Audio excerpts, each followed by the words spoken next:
இப்போ வந்து நம்ம இட்லி பொடி அரைக்க போகிறோம். ரொம்ப ரொம்ப ஈஸி. இதை கன் பவுடர்னு சொல்லலாம். ஒரு 1/2 கிளாஸ் உளுந்து எடுத்துக்கோங்க. நல்லா ஃப்ரை பண்ணிக்கலாம். நிறைய இன்க்ரீடியன்ஸ்லாம் ஆட் பண்ண போகிறதில்ல. கடலைப்பருப்பு, உளுத்தம்பருப்பு, கொஞ்சம் துவரம்பருப்பு போட்டுக்கலாம். அப்புறமா கொஞ்சம் காஞ்ச மிளகா போட போகிறோம். ரொம்ப ரொம்ப ஈஸியாக இருக்கும். இது வந்து ஒரு 2 ஸ்பூன், ஒரு ஸ்பூனே நம்மளுக்கு வந்து 10 ரூபா பாக்கெட்டில் கிடைக்கும். ஸோ இது வந்து நம்ம கண்டிப்பாக வீட்டிலே செஞ்சுக்கிட்டால் நம்மளுக்கு ரொம்ப யூஸ்ஃபுல்லாக இருக்கும். இப்போ இந்த ஜென்ரேஷனில் வந்து நிறைய பேருக்கு இதெல்லாம் செய்ய தெரிய மாட்டேங்குது. எல்லாமே வந்து நம்ம கடைகளில் வாங்கக்கூடாது. சம் கெமிக்கல்ஸ்லாம் ஆட் பண்ணுவாங்க அதில், ப்ரிசர்வேட்டிவ்க்கு. நம்ம வீட்டிலே வந்து ஹெல்த்தியாக செஞ்சு சாப்பிட்டுக்கலாம். உடம்புக்கு ரொம்ப ரொம்ப நல்லது இது. இட்லி தோசைக்கெலாம் வந்து சட்னி பண்ண முடியாத நேரத்தில் வந்து இந்த பொடி வந்து ரொம்ப யூஸ்ஃபுல்லாக இருக்கும். அப்புறம் வந்து புளிசாதம் பண்ணுறப்பையும் இந்த பவுடரே வந்து ஒரு ஸ்பூன் 2 ஸ்பூன் ஆட் பண்ணிக்கலாம். டக்குன்னு நம்மளுக்கு வந்து புளிசாதமும் செஞ்சுக்கலாம் அந்த நேரத்தில். இது உங்களுக்கு ரொம்ப யூஸ்ஃபுல்லாக இருக்கும் இது. அதே நேரத்தில் நம்ம உளுந்துலாம் ஆட் பண்ணுறதுனால உடம்புக்கும் நல்லா ஹெல்த்தியாக இருக்கும். நல்லெண்ணெய் விட்டு சாப்பிட்னா ரொம்ப நல்லது உடம்புக்கு.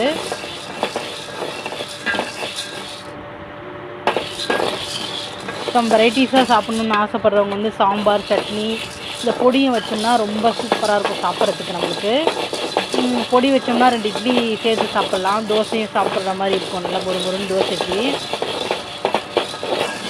அதே மாதிரி வந்து பொடி தோசைலாம் செய்கிறோன்னா இதை வந்து ஆட் பண்ணிக்கலாம். தோசை மாதிரி சாதாரணமாக தோசையை ஊற்றிட்டு அது மேலே வந்து இட்லி பவுடரை போட்டு பொடி தோசை செய்யலாம். ரொம்ப சூப்பராக இருக்கும். அதே மாதிரி வந்து பொடி இட்லியும் செய்யலாம். எண்ணெய் ஊற்றி கடுகு போட்டு கருவேப்பிலை மட்டும் தாளிச்சிட்டு வேறு எதுவும் போடக்கூடாது. கொஞ்சம் இட்லியை போட்டு நல்லா எண்ணெயில் நல்லா சாட்டே பண்ணிக்கோங்க. அப்புறமா என்ன பண்ணணும், லைட்டாக எவ்வளோ ஸ்பைஸ் நமக்கு தேவைப்படுதோ அது மாதிரி தகுந்த மாதிரி 2 ஸ்பூன் 3 ஸ்பூன் போட்டு லைட்டாக அப்படி ஒரு பரட்டி எடுத்துட்டிங்கன்னா பொடி இட்லியும் ரெடி ஆகிடும் நம்மளுக்கு. நல்ல பொடி இட்லி, பொடி தோசைலாம் நல்லா காஸ்ட்லி வெளியே வாங்கணும்னா, அதே நம்ம வீட்டில் செஞ்சுக்கிட்டோம்னா நம்மளுக்கு ரொம்ப யூஸ்ஃபுல்லாக இருக்கும். சட்டுன்னு ஒரு 2 மினிட்ஸில் மேகி செய்கிற மாதிரி தான் நம்மளுக்கு எல்லாமே இன்க்ரீடியன்ட்ஸ் எல்லாம் எடுத்து வச்சுக்கிட்டோம்னு வச்சுக்கோங்களேன். டக்குன்னு வறுத்து எடுத்து வச்சிட்டோம்னா இது வந்து நம்மளுக்கு 2 to 3 மந்த்ஸ் நல்லாயிருக்கும். அதுக்கு மேலே செட் ஆகாது. மோஸ்ட்லி நம்ம வந்து எல்லாத்தையும் வந்து ஃப்ரிட்ஜில் வைக்கிறத அவாய்ட் பண்ணணும். இப்போ வந்து இந்த பொடியை வந்து சாதாரணமாக வெளியே வச்சுக்கலாம், ஒன்றும் பிரச்சனை இல்லை, ஒன்றுமே ஆகாது. பட்டு 3 மந்த்ஸுக்கு மேலே 4, 5 ஆச்சுன்னா கொஞ்சம் ஒரு மாதிரி அதனோட ஸ்மெல் வர ஆரம்பிச்சிடும். அந்தளவுக்கு டேஸ்ட் இருக்காது. ஸோ 2 to 3 மந்த்ஸ் வரையும் வர மாதிரி பார்த்துக்கோங்க. இதுவே போதும் நம்மளுக்கு. ஒரு 3-4 பேர் இருக்காங்க அந்த ஃபேமிலிக்கு. அடுத்தது என்ன வறுக்கலாம். இப்போ வந்து உளுந்து வந்து நல்லா வறுபட்டு வந்துருச்சு, கமன்னு வாசனையாக. அடுத்தது வந்து என்ன ஆட் பண்ண போகிறோன்னா, அதே மாதிரி ஒரு 1/2 கிளாஸ் வந்து ரேஷன் துவரம்பருப்பு எடுத்து வச்சுருக்கேன். இதெல்லாம் ஒன்றும் வந்து வாஷ்லாம் எதுவும் பண்ண வேண்டாம், அப்படியே நல்லாவே இருக்கும் நம்மளுக்கு.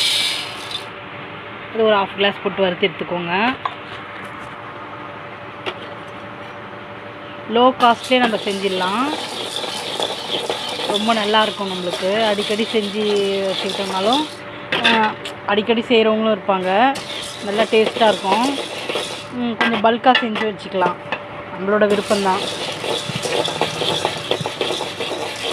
வயசானவங்களுக்குலாம் ரொம்ப ரொம்ப யூஸ்ஃபுல்லாக இருக்கும் இந்த பொடி. சட்னு வந்து மாவு பக்கத்தில் எங்கேயாவது மாவு வாங்கிட்டோம்னா கூட வீட்டிலே மோஸ்ட்லி வச்சுருப்போம் நம்ம ஃப்ரிட்ஜில் மாவு. டைம் கிடைக்கிறப்ப ஒரு இட்லி ஊற்றிக்கிட்டு, ஒரு தோசையை இட்லியே ஊற்றிக்கிட்டு பொடி வச்சு சாப்பிட்டா அந்த வேலை முடிஞ்சிடும் நம்மளுக்கு. சாம்பார், சட்னி, அதுக்காக சைட் டிஷ்ஷு பெருசாக லெவலில் பண்ணணும்னு அவசியம் இல்லை. அதே மாதிரி வந்து ரைஸ் பண்ணிக்கிட்டோம்னாலும் நம்ம அதுக்கும் இந்த பொடியை வந்து ஒரு 2 ஸ்பூன் போட்டு நல்லெண்ணெயோ நெய்யோ ஊற்றி சாப்பிட்டுக்கலாம். சூப்பராக இருக்கும். நீங்களும் இதை செஞ்சு பாருங்கள். லைக், ஷேர் அண்ட் கமெண்ட் பண்ணுங்கள். சப்ஸ்கிரைப் பண்ணுங்கள். இது வந்து பேசிக், அவ்வளோதான். இதில் என்ன வேணும்னா கடலைப்பருப்பு, உளுத்தம்பருப்பு, துவரம்பருப்பு, அவ்வளோதான். வேறு எதுவுமே பருப்பு ஆட் பண்ண போகிறதில்ல. சில பேர் வந்து இன்க்ரீடியன்ஸ் பார்த்தாலே பயந்துருவாங்க. இவ்வளோ பொருள் போடணுமா மாதிரி இருக்குது, இந்த இத்தனை ஸ்டெப் இருக்குது அப்படின்னு சொல்லிட்டு பயந்துக்கிட்டே வந்து அவ்வளோக்கா நிறைய ஸ்டெப் எடுக்க மாட்டாங்க. இது வந்து கடையிலே வாங்கிடலாம் அப்படின்னு நினைப்பாங்க. பட் இது வந்து நம்ம வந்து ஒவ்வொரு பேக்கெட் 10 ருபீஸ்ன்னு இதை நீங்கள் கவுண்ட் பண்ணிங்கன்னா இது வந்து 100 ருபீஸ்க்கு மேலே நம்மளுக்கு கிடைக்கும். பட் இன்க்ரீடியன்ஸ் பார்த்தீங்கன்னு வச்சுக்கோங்களேன், ஒரு 30-40 ரூபாய்க்கு தான் நம்ம பண்ணியிருப்போம் இதில். பட் இது வந்து 100-150 ரூபாய்க்கான ப்ராடக்ட்டை வந்து நம்ம வீட்டிலே செஞ்சுருவோம். ஸோ நம்ம எதாக இருந்தாலுமே வந்து நம்ம கடையில் வாங்கக்கூடாது. கடையில் வந்து டபுள் த ரேட் தான் வைப்பாங்க. அவங்க வந்து ஒரு ப்ராஃபிட் இல்லாமல் யாருமே வந்து ஒரு பிஸ்னஸ் பண்ண போகிறதில்ல. ஸோ நம்ம வந்து நம்ம எல்லாமே மோஸ்ட்லி வந்து ஹோம்மேடாக பண்ணோம்னா தான் நம்மளுக்கு சேவ் பண்ண முடியும் லைஃப்பில். ஃபேமிலியும் வந்து நம்ம நல்லா கொண்டு போக முடியும், நல்லா சேவ் பண்ண முடியும். அப்படின்னா ஃபுல்லாக வந்து கடையிலே வாங்கிட்டே இருந்தோம்னு வச்சுக்கோங்க, எதுவுமே நம்ம அந்தளவுக்கு எதுவுமே சேவ் பண்ண முடியாது. தென் இதை வந்து அடுத்த ஜென்ரேஷனுக்கும் வந்து கொண்டு போக முடியாமல் போயிடும்.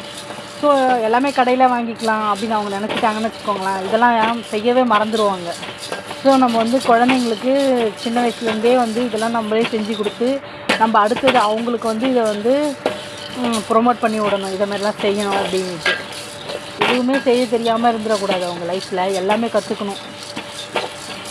பருப்பு வறுத்தாச்சு. அடுத்தது என்ன வைக்கலான்னு பார்க்கலாம். நல்லா வாசனை வந்துருச்சு. இப்போ வந்து பருப்பு வறுத்து எடுத்துட்டோம். அடுத்தது வந்து என்ன ஆட் பண்ண போகிறோம்னா கடலைப்பருப்பு, பருப்பு, உளுந்து எல்லாமே வந்து அரை கப்பு நான் எடுத்துருக்கிறேன். பெரிய கப்பாக இருக்கிறத நான் 1/2 கப் எடுத்திருக்கேன். நீங்கள் வந்து சின்ன கப்பாக இருந்தால் 1 கப்பாக எடுத்துக்கோங்க, அதான் உங்களுக்கு அளவு. 3மே வந்து ஈக்குவல் குவான்டிட்டின்னு வச்சுக்கோங்களேன்.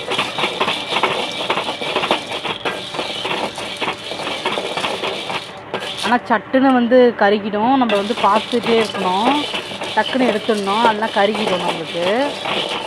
அப்புறம் வந்து ஒரு மாதிரி ஸ்மெல் வர ஆரம்பிச்சிடும். அடுத்தது கடலைப்பருப்பு வறுப்பட்டதும் காஞ்ச மிளகாய் வறுத்துக்கலாம். இப்போ வந்து ஒரு ஸ்பூன் வந்து மிளகு போட்டுக்கோங்க. நீங்கள் நினைக்கலாம் என்ன இதில் மிளகுலாம் போடுறாங்கன்னு சொல்லிட்டு, நீங்கள் இதை மாதிரி ட்ரை பண்ணி பாருங்கள், ரொம்ப ரொம்ப ரொம்ப டேஸ்டியாக இருக்கும்.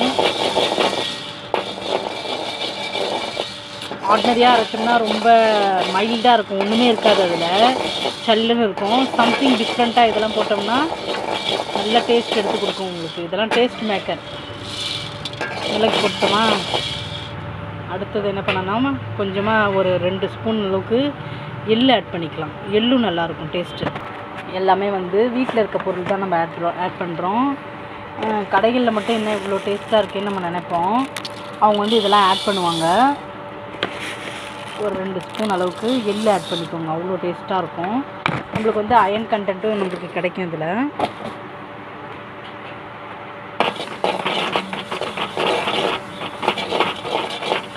குழந்தைங்களுக்கு வந்து இதெல்லாம் கொடுத்தோம்னா வந்து தனித்தனியாக கொடுத்தோம்னா அவாய்ட் பண்ணிடுவாங்க வேணான்னுட்டு. நம்ம வந்து இதை மாதிரி வந்து நல்ல ஹெல்த்தியான ஃபுட்டு, ஹெல்த்தியான ப்ராடக்ட்ஸ் எல்லாமே வந்து இதை மாதிரி ஃபார்மில் கொடுத்தோம்னா அவங்க பொடி நல்லாயிருக்கு அப்படின்னு சொல்லிட்டு இட்லி பொடின்னு நினச்சி அதே சாப்பிட்டுக்குவாங்க. இதெல்லாம் நம்ம ஆட் பண்ணணும். ஆக்சுவலாக கொஞ்சம் வந்து எள்ளு எக்ஸ்ட்ராவாக அதிகமாக போட்டிங்கன்னா எள்ளு பொடி ஆகிடும்.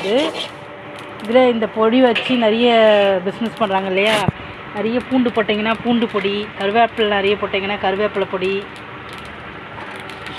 நல்லா வடப்பா சடன்னு வெடித்து வருது. அடுத்தது என்ன பண்ண, அடுத்தது வந்து ஒரு 10-15 மிளகா ஆட் பண்ணிக்கோங்க. நல்லா சுல்லுன்னு காரமாக இருக்கும் நம்மளுக்கு. இப்போ என்ன பண்ணணுன்னா வந்து பாட்டி காலத்தில் மாதிரி நம்ம இடிக்கிற பொடி பண்ணுறோம். இதில் வந்து என்ன பண்ணணுன்னா இந்த காம்பு இருக்கு இல்லையா, அந்த காம்பை எடுக்கக்கூடாது. இந்த காம்பில் தான் டேஸ்ட் அதிகமாக இருக்கும். ஸோ என்ன பண்ணணுன்னா இந்த காம்பை போட்டு தான் நம்ம செய்ய போகிறோம். காம்போடே ஃப்ரை பண்ணிவிட்டு காம்போடே அரைக்கணும். இது அடுத்த ஒரு இன்க்ரீடியன்ஸ் என்ன பண்ண போகிறோன்னா, இதுக்கு வந்து நல்ல வாசனை கொடுக்கறது தனியா வந்து ஒரு ஸ்பூன் எடுத்துக்கோங்க. பச்சை தனியா வந்தால் வறுத்துக்கோங்க. பட்டு நம்மளுக்கு பவுடராக தான் இருக்குன்னா பவுடரில் வந்து ஒரே ஒரு ஸ்பூன் மட்டும் போட்டுக்கோங்க. வறுக்கிறப்பையே வறுத்துட்டோம் இல்லையா, மிளகா வறுத்துட்டோம், ஆஃப் பண்ண போகிறோம். அந்த ஸ்டேஜில் வந்து இதையும் ஆட் பண்ணிக்கோங்க. இந்த வானல்ல ஆட் பண்ணிட்டோம்னா நல்லா வறுபட்டுரும் நம்மளுக்கு. நல்லா இந்த பொடி செஞ்சிங்கன்னா நல்லா கம வாசனையாக இருக்கும். நீங்களும் செஞ்சுட்டு கமெண்ட் பண்ணுங்கள் எப்படி இருந்துச்சுன்னு சொல்லிட்டு.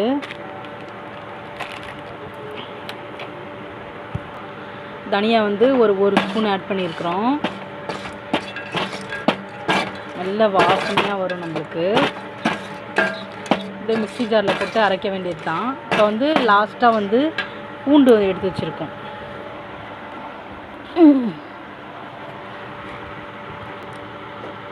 2-3 கட்டி பூண்டை வந்து உரித்து எடுத்து வச்சுருக்கோம். இதை வந்து எல்லாத்தையும் கிரைண்ட் பண்ணிவிட்டு லாஸ்ட்டாக இதை வந்து ஒரு பல்ஸ் போட்டு எடுத்துட்டோன்னா போதும்.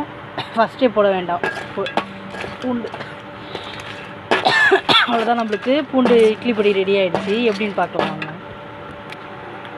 இப்போ வந்து ஒரு 2 கொத்து கருவேப்பிலையை வந்து நல்லா வாஷ் பண்ணிவிட்டு தண்ணியில் தொடச்சிட்டு ட்ரையாக எடுத்து வச்சுக்கோங்க. காய வைக்கணும்லாம் அவசியம் இல்லை. ஜஸ்ட் இதில் போட்டு நம்ம ஃப்ரை பண்ணாலே வந்து நல்லா ஃப்ரைட் ஆகிடும். கருவேப்பிலை போட்டால் இதுவும் வந்து நல்ல வாசனை கமகமன்னு இருக்கும்.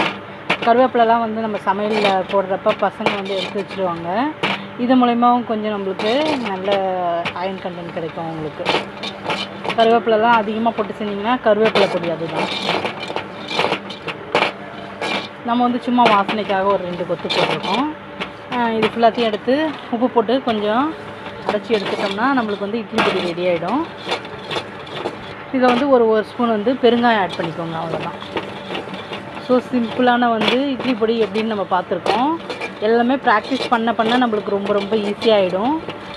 இப்படி தான் இதனோட பொடியோட ப்ரொசீஜர் இவ்வளோ தான். ஜஸ்ட்டு நம்ம ஃப்ரை பண்ணி எடுத்துடுறோம். எல்லாத்தையும் அப்படியே வறுத்து காய வச்சு கொஞ்ச நேரம் லைட்டாக, அது வந்து ரொம்ப ஹீட்டாக இருந்தாலும் மிக்சியில் போட முடியாது. உடனே வந்து காய வச்சு மிக்சியில் போட்டு எடுத்துட்டோம்னா நம்மளுக்கு வந்து பொடி ரெடி ஆகிடும். ரொம்ப டேஸ்டியாக இருக்கும். பசங்களும் செஞ்சுட்டாங்கன்னு கேட்பாங்க வீட்லேயே. இதில் வந்து இன்னும் எந்த கெமிக்கலும் நம்ம ஆட் பண்ணல. எல்லாமே ஹெல்த்தி. இப்போ எல்லாமே வந்து கெமிக்கல் ஆகிட்டு வருது. நம்ம எல்லாத்துலேயும் கலப்படம், அரிசி எல்லாத்துலேயுமே கெமிக்கல். ஸோ நம்ம ஓரளவுக்காவது நம்ம வந்து வீட்லேயே வந்து இதை மாதிரி ஒன்று செஞ்சு நம்ம எல்லாத்தையும் வந்து கொஞ்சம் கெமிக்கல்ஸ்லாம் கண்ட்ரோல் பண்ணி வச்சுக்க வேண்டியது தான். ப்ரிசர்வேட்டிவ் இல்லாத ஃபுட்டாக கொடுக்கணும் செஞ்சு குழந்தைங்களுக்கு. நம்மளே எல்லா டைமும் பீஸா, பர்கர், சாண்ட்விட்ஜு அது மாதிரி போயிட்டு இல்லாமல் நம்ம வந்து தினைக்குமே வந்து ஓரளவுக்கு இட்லி, தோசை, பூரி, சப்பாத்தி, பொங்கல் அதை மாதிரி வந்து செஞ்சு கொடுக்கணும் குழந்தைங்களுக்கு. ஸோ ஃப்ரை ஆகிடுச்சு. அடுப்பிலே விட்டோம்னா இன்னும் கொஞ்சம் நல்லா மொறுன்னு வரும். இப்போ எப்படி கிரைண்ட் ஆகிட்டு எப்படி இருக்குன்னு பார்க்கலாம் வாங்க. இப்போ வந்து உப்பு கொஞ்சம் ஆட் பண்ணிக்கோங்க. அப்படியே வந்து பெருங்காயமாக ஆட் பண்ணிக்கோங்க.